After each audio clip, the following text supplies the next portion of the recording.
इतना इन लोग टॉर्चराइजेशन किया था, उसके बावजूद अगर हम चुनाव जीते, प्रदर्शन किए, हार नहीं माने, तो उसका कारण मेरा यही है कि शमशान की साधना। अगर हम शमशान की साधना नहीं होती, तो हम ब्रेन हैमरेज से मर जाते। इतना डिस्टर्बेंस हुआ था। आज 24 सालों में एक भी कुर्मी राज्यसभा सांसद नहीं गया है, ये ताज्जुब की बात है। जिसकी इस राज्य में सबसे बड़ी एकल आबादी है। विद्युत बरण महतो 3 बार के एमपी हैं और आप मंत्री बनाते संजय सेठ को, जिसका यहाँ पसीना नहीं टपका है, जिसका यहाँ को बाल नहीं उखड़ा है, जिसका यहाँ को नाखून नहीं उखड़ा है, तो बाकी लोग बेवकूफ है। आप अगर विद्युत बरण को बनाते मंत्री, तो अब खड़ा करने का आपका औकात था। धनबाद बोकारो में रामगढ़ में जहां आपका मन था कि आप खड़ा करते ये विद्युत बरण महतो, इनको हमने मंत्री बनाया है, वोट कीजिए इनके नाम पे। मांगिए, आप संजय सेठ के नाम पे वोट मांगिए।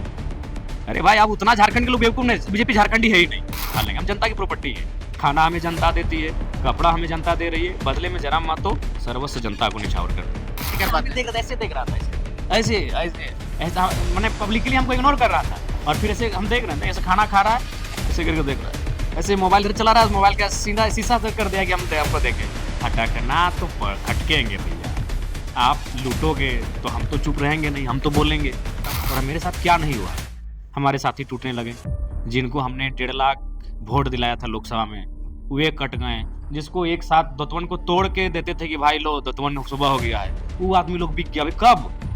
चुनाव में नॉमिनेशन करने के बाद, स्क्रूटनी होने के बाद। आजसू वाला लोग का भाई वहाँ नजर करता है कि लोग निकालेगा, तो हम खुद फोन कर पूछे कि भैया अगर ज्यादा महंगा है तो 2 दिन पढ़ने के बाद हम आपको रिटर्न कर देंगे।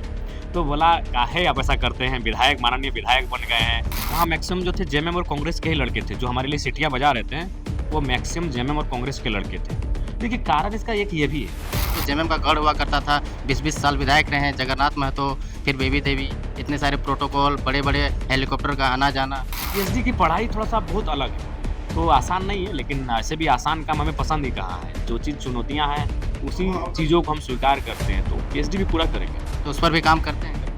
एक बार लोकसभा चुनाव से ठीक पहले हम अपना थीसिस रिप्रेजेंट करके आए हैं। दिसंबर में एनुअल रिपोर्ट फिर से प्रेजेंट लेकिन करेंगे। अभी ये विधायक बन गए हैं। पहले जब इंटरव्यू लेते थे तो किसी आंदोलनकारी के रूप में लेते थे, लेकिन अब ये युवा क्रांतिकारी के साथ में युवा विधायक भी बन गए हैं। कैसा फीलिंग हो रहा है विधायक बनने के बाद में? क्योंकि 3 साल आपके साथ हम लोगों ने भी कवरेज दिया है। देखिए, विशेष व्यक्तिगत कोई फीलिंग नहीं हो रही है। जैसे एक बचपन में एक ड्रीम था कि जब आर्मी बनेंगे, और हमें लगता है कि जिस दिन हम आर्मी बनते तो बहुत अच्छा फीलिंग होता। फिर जब थोड़ा बड़ा हुए तो ड्रीम था कि टीचर बनेंगे, और शायद टीचर बनते तो एक फीलिंग होता कि हम टीचर बन गए हैं। फिर थोड़ा बड़ा हुए तो प्रोफेसर बनेंगे, लेकिन आज विधायक बन गए हैं। लेकिन फिर भी फीलिंग इसलिए नहीं हो रहा है कि हम लोग 3 साल जो रहे ना, चारों तरफ अत्याचार, जुल्म, शोषण, ये सारी चीज़ों को देखे। और फीलिंग तब होगा जब मेरे कारण वो चीज़ें समाप्त होंगी। अन्याय, भ्रष्टाचार, जब इन चीज़ों पे नियंत्रण लगेगा, तब शायद हमें फीलिंग होगा। और हाँ, अ, हमें लगता है कि फीलिंग उस समय होगा जब हम शपथ ग्रहण में शामिल होंगे। जब हम सदन के भीतर जाएँगे तो शायद 1% फीलिंग हमारे अंदर आएगा कि चलिए हम विधायक बन गए। लेकिन अभी तक हम पूरी ईमानदारी से कह रहे हैं, अभी तक हमको कोई फीलिंग ही नहीं हुआ कि हम विधायक बने हैं। लेकिन आपने मंत्री को हरा दिया है, मंत्री को हराने के लिए लोग सोचना पड़ता है और वैसे गढ़ में जहाँ पे जेएमएम का गढ़ हुआ करता था, 20-20 साल विधायक रहे हैं, जगन्नाथ महतो, फिर बेबी देवी, इतने सारे प्रोटोकॉल, बड़े-बड़े हेलीकॉप्टर का आना-जाना। देखिए, हमने शुरू में ही कहा था कि डुमरी विधानसभा में हमको 91,000 के आस-पास वोट मिला है, और 2 महीना में मेरा जो क्रेज़ है वो खत्म नहीं हो जाएगा। और हमें विश्वास था कि 91,000 से 1 वोट ज़्यादा मिलेगा, लेकिन मिलेगा और हम चुनाव को जीतेंगे। हम बार-बार कहीं भी जाते थे ना, तो हम जब आजसू का झंडा देखते थे, हम रुक जाते थे। यार कौन है? बढ़िया है। आजसू झंडा लगाया है। हम चाहते थे कि मैडम, प्रमुख मैडम यशोदा देवी का वोट गिरे नहीं। हम उस बात की हमें डर थी, क्योंकि हमें अपना वोट 91 प्लस हम मान रहे थे। और जेएमएम का वोट था लोकसभा में 52। हम ये मान रहे थे कि 10,000 ऐड होगा। 10,000 क्यों ऐड होगा ना, बेबी देवी इस बार प्रत्याशी है और डुमरी उनका क्षेत्र है, लेकिन पिछली बार मथुरा महतो थे लोकसभा में। तो हम ये चीज़ को माने थे कि उनको 10,000 से 12,000 वो 70 के आस-पास रहेंगे, उससे ज़्यादा नहीं जाएगा। और हम बार-बार यही डिस्कस अपने ग्रुप में जब भी हम फीडबैक लेते थे, तो हम यही बोलते थे कि मैडम का वोट अभी कितना है? मैडम मतलब यशोदा मैडम, प्रमुख मैडम। उनका वोट क्या है? 55,000 उनका लोकसभा में आया था आजसू का, तो 55 आ रहा है कि नहीं आ रहा है? हम उस बात की को लेकर चिंतित थे। झूठ नहीं बोलेंगे, उस बात को लेकर हम लगातार चर्चा करते थे कि मैडम को वोट आ रहा है कि नहीं आ रहा है। क्योंकि हमको मालूम था कि वहाँ कुछ लोग अ, ऐसा करेंगे कि एनडीए का वोट इंडिया को शिफ्ट करेंगे, और वही हुआ। यशोदा मैडम को 35,000 वोट आया, जबकि 4 महीना पहले चुनाव हुआ है, 5 महीना पहले चुनाव हुआ है, उसमें उनको 55,000 वोट था उनकी पार्टी को। जबकि वह डुमरी की लोकल प्रत्याशी है। चंद्रप्रकाश चौधरी रामगढ़ से गिरिडीह लड़े थे, 55,000 वोट लाए थे, और अचानक 20,000 वोट में गिरावट आती है। तो ये वोट आखिर कहाँ गया? वही वोट जो 52 प्लस 20 में जाता है। और 10 मैंने जो कहा था कि चूँकि लोकल हैं, तो बाकी जो इधर-उधर वोट बिखर गए थे, वो उनको आएगा। लेकिन टाइगर जी आप थोड़ा अपना संघर्ष का दौर को बताइए ना क्योंकि जब आपने स्टार्टिंग किया था तो बहुत सारे लोगों ने आपको ट्रोल किया, बहुत सारे आरोप भी लगे, बड़े वीडियोज़ भी वायरल वगैरह होने लगे आपके नेगेटिव में। क्या कहना चाहिएगा? देखिए, मैं मेरी मेरी ताकत है शमशान। अगर ये लड़का शमशान में नहीं बैठता, अगर शमशान में साधना नहीं करता, तो या तो हम मेंटली डिस्टर्ब से मर जाते हैं। आसान नहीं है। आज सुनिए बड़ा-बड़ा नेता लोग फेसबुक में एक कमेंट देखता है तो दिमाग टेंशन में आ जाता है। और मेरे साथ क्या नहीं हुआ? हमारे साथी टूटने लगे, जिनको हमने 1.5 लाख वोट दिलाया था लोकसभा में, वे कट गए। जिसको एक साथ दतवन को तोड़ के देते थे कि भाई लो दतवन सुबह हो गया है, वो आदमी लोग बिक गया। अबे कब? चुनाव में नॉमिनेशन करने के बाद, स्क्रूटनी होने के बाद। तो सोचिए कि किस प्रकार से हम लोग को मेंटली टॉर्चर हुआ है। हद हो गया तब, जब हमारे संगठन की 2 माने बालिकाएँ 2 महिला नेत्री, अब कोई बाथरूम में, टब में नहा रहा है, विदेशी मतलब कहाँ उसको ये लोग फ़ोटो ले आए कि भाई जेल पार्टी की फलाना है। कोई डिस्को में डांस कर रही है, उस लड़की को ये लोग रिप्रेज़ेंट कर रहे हैं गलत तरीके से फलना है। इतना इन लोग टॉर्चराइज़ेशन किया था, उसके बावजूद अगर हम चुनाव जीते, प्रदर्शन किए, हार नहीं माने, तो उसका कारण मेरा यही है कि शमशान की साधना।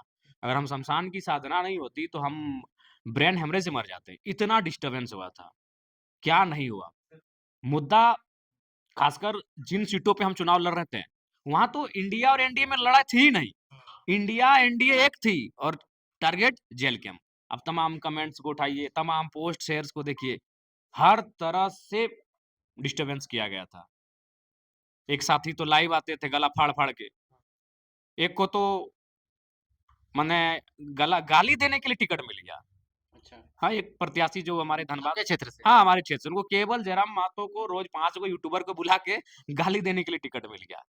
तो उन चीज़ों को हमने सहा और मेरी एक ताकत शमशान की साधना और दूसरी पीएचडी का स्कॉलर। क्योंकि जब भी कोई पीएचडी में आता है ना, तो एक तरह से साधक हो जाता है। पीएचडी का मतलब ये होता है क्वारंटाइन। अपनी एक अलग दुनिया, दर्शन शास्त्र, दुनिया से अलग, थोड़ा-सा ये मोह-माया से उठ जाना। जब पीएचडी का कोई भी स्टूडेंट बनता है रियलिटी में, तो उसके साथ ये चीज़ें होती हैं। वो बहुत दूर चला जाता है बाकी चीज़ों से। तो वो चीज़ें मेरे साथ रही, मुझे स्ट्रॉन्ग बना के रखी और मेंटली काफ़ी मैं प्रिपेयर्ड रहा, मेंटली मैं काफ़ी तैयार रहा। तो यही प्रमुख कारण रहा। और संघर्ष की अगर बात कीजिएगा तो आज पता नहीं मैं अपनी बड़ाई नहीं करूँगा लेकिन मैंने वहाँ से मैं यहाँ आया हूँ, जहाँ से 21वीं सदी में तो कोई लड़का यहाँ तक नहीं आता। आया होगा। बहुत सारे गरीब से गरीब लड़के विधायक बने हैं, लेकिन वो दौर 1990 का था, वो दौर 1980 का था, वो दौर 1970 का था। 21वीं सदी में 2020 के बाद जब दुनिया पूरी हाईटेक हो गई है, उस दौर में एक लड़का उस साधारण पृष्ठभूमि से आया, मुझे लगता है कि ये आसान काम नहीं है। आप पीएचडी कर रहे हैं, पीएचडी करना कोई मज़ाक का बात नहीं होता। आप विधायक भी बन गए हैं, हमेशा आंदोलन भी कर रहे हैं, तो पीएचडी का आप पढ़ाई कैसे कर पाएँगे? अब तो आप विधायक बन गए हैं क्योंकि आपके ऊपर में लाखों डुमरी विधानसभा की तमाम जनता का नज़र आपके ऊपर में है। आपको ख़्याल देखिए, भी रखना है। बिल्कुल चूँकि पीएचडी की पढ़ाई थोड़ा-सा बहुत अलग है। उसमें जो आप थीसिस प्रेज़ेंट करते हैं, उसमें आप 10% ही कॉपी कर सकते हैं। यानी आपने जो लाइन लिखा है, वो लाइन कहीं से कॉपीड नहीं होना चाहिए। वो सारी की सारी आपके आपके थॉट प्रोसेस से आनी चाहिए। तो मतलब साफ शब्दों में वो एक-एक शब्द जो आप लिखेंगे, वो आपके शब्द होने चाहिए। 10% से ज़्यादा आप कॉपी नहीं कर सकते हैं। यानी एक तरह से कह सकते हैं आप एक उपन्यास लिख रहे हैं। तो आसान नहीं उपन्यास एक लिख पाना आज हम लोग एक फेसबुक में पोस्ट लिखते हैं तो किसी का कॉपी करके लाया ले आते हैं। 4 लाइन हम लिखते हैं तो किसी को कॉपी करके ले आते हैं और आपको यहाँ एक उपन्यास के बराबर आपको थीसिस लिखना है जो पूरी तरह से मूल आपके दिमाग का सृजन हो।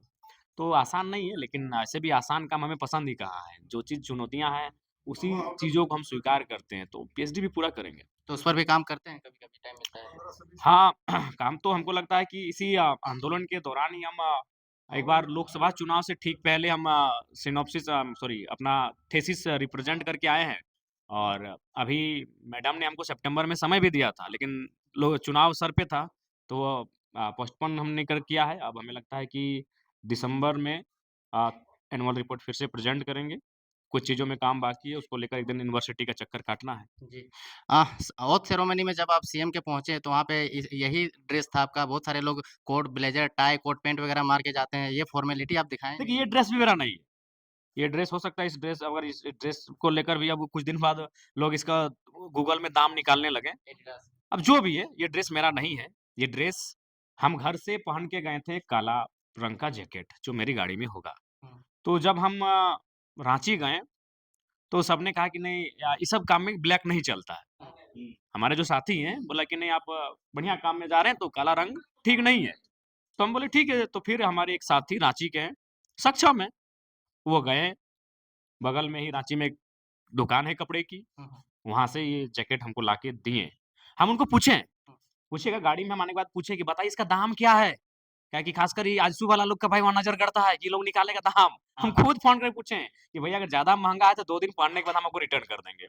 तो बोला काहे आप ऐसा करते हैं? विधायक माननीय विधायक बन गए हैं। हम बोले नहीं, हम साधारण पृष्ठभूमि का बेटा है, तो हमको महँगी चीज़ बिल्कुल भी पसंद नहीं है, आप दाम बताइए। विश्वास कीजिए वो अभी तक दाम नहीं बताया है। ठीक ये है, टाइ जैकेट कितना में खरीदा गया है, हमको अभी तक दाम नहीं बताया। उनको हम फ़ोन करवाएँ, दिवेश को पूछे उसके मोबाइल से फ़ोन करवाएँ कि अरे पूछो भैया को कि जैकेट का दाम कितना लिया है? अगर ज़्यादा महँगा है तो 2 दिन पहनने के बाद चूँकि भाई उन्होंने दिया है मान-सम्मान से, हम उनको वापस कर देंगे। लेकिन अभी तक उन्होंने दाम नहीं बताया है। तो देखिए जैकेट रहे, टी-शर्ट रहे, अभी अब क्या है कि हम लोग जनता की प्रॉपर्टी बन चुके हैं। अभी देखिए आपके पास हम आए, फ़ोन किए मुखिया जी को कि दूध गरम करके रखिएगा, गाड़ी में ओट्स है गरम करके खा लेंगे। हम जनता की प्रॉपर्टी है।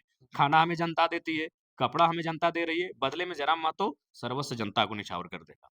अ, टाइगर जयराम महतो धनबाद बोकारो में आंदोलन करते तो यहाँ तो क्रेज़ दिखता ही, लेकिन कल जैसे ही ओथ सेरेमनी में पहुँचे, तो वहाँ इंडिया गठबंधन का मंच था, वहाँ पे इंडिया गठबंधन के तमाम बड़े-बड़े नेता थे, लेकिन वहाँ भी सीटी बज रहा था, वहाँ भी ताली बज रहा था, वहाँ भी लोग सेल्फी लेने के लिए उमड़ रहे थे। देखिए वहाँ हाँ, वहाँ मैक्सिमम जो थे जेएमएम और कांग्रेस के ही लड़के थे, जो हमारे लिए सीटियाँ बजा रहे थे, वो मैक्सिमम जेएमएम और कांग्रेस के लड़के थे। देखिए कारण इसका एक ये भी है कि वो भी जानते हैं कि भले आज वो जेएमएम का जिंदाबाद का नारा लगाए, हुँ, लेकिन उनको मालूम है कि हेमंत सोरेन के बाद, कल्पना सोरेन के बाद उनका बेटा ही उस जगह पे काबिज होगा। हुँ, उनको मालूम है कि कोई बड़ा कॉर्पोरेट का बेटा ही कांग्रेस का अगला बार विधायक बनेगा। लेकिन वो जयराम महतो को देखकर अपने आप को देख रहे थे। ठीक है, भले हम उसकी पार्टी से अलग हैं, लेकिन दिल में जयराम महतो है। वो जयराम महतो को नहीं देख रहे थे। वो देख रहे थे कि वो जयराम महतो नहीं, मेरा भाई है। वो गरीब का बेटा वहाँ तक पहुँचा है। एक साधारण लड़का वहाँ पहुँचा है। तो वे लोग नीचे जो सीटियाँ बजा रहे थे, वो अपने आप को जयराम महतो में पा रहे थे। हेमंत सोरेन अपने आप को नहीं पा रहे थे। चूँकि हेमंत सोरेन गुरुजी का बेटा है। हुँ, और इतना ही मैं आपको आज फिर कह रहा हूँ, हेमंत सोरेन के बाद मुख्यमंत्री की दावेदारी कल्पना सोरेन की होगी, हुँ। क्योंकि वो हेमंत सोरेन की पत्नी है। उसके बाद उनका बेटा बड़ा होगा, तो वो दावेदारी करेगा। तो ये वो जानते हैं, वो लड़के जो जेएमएम और कांग्रेस के भी थे, वो जान रहे थे कि वो जयराम महतो नहीं खड़ा है, वो मेरा भाई खड़ा है। आज जयराम महतो खड़ा है, कल को मेरा भाई उस जगह पे खड़ा हो सकता है। इसलिए वो तालियाँ बजा रहे थे। बहुत सारे पॉलिटिकल लोगों की आँखों में अब आज आप कल पूरा खटकने लगे हैं, बहुत सारे लोग आपको खुल के तो टिप्पणी नहीं कर हम भी पाते हैं। देख रहे थे, ऐसे देख रहा था ऐसे। ऐसे ऐसे ऐसा मैंने पब्लिकली हमको इग्नोर कर रहा था हाँ। और फिर ऐसे हम देख रहे थे, ऐसे खाना खा रहा है, ऐसे करके देख रहा है। ऐसे मोबाइल इधर चला रहा है, मोबाइल का सीधा शीशा से कर दिया कि हमको देखे। तो ये तो हो रहा था। देखिए खटकना तो खटकेंगे भैया। आप लूटोगे तो हम तो चुप रहेंगे नहीं, हम तो बोलेंगे। कब जब तक खटकेंगे? जब तक वे लोग एक बात बताइए, जब हम झारखंड प्रदेश के बारे में चर्चा करते हैं, एक ऐसा झारखंड जहाँ के युवा सड़कों पर हैं। जहाँ प्रत्येक 30 दिन में 45 दिन में एक नौजवान की बॉडी अपने गाँव कफ़न में लिपट कर वापस आती है और वहाँ के विधायक अगर ऐश-मौज में पैसे बर्बाद करेंगे, तो हम तो खटकेंगे उनको। जिस दिन वो इस राज्य के युवाओं के बारे में सोचेंगे, जिस दिन वो गरीब छात्र किसानों के बारे में सोचेंगे, उस दिन हम उनको नहीं खटकेंगे।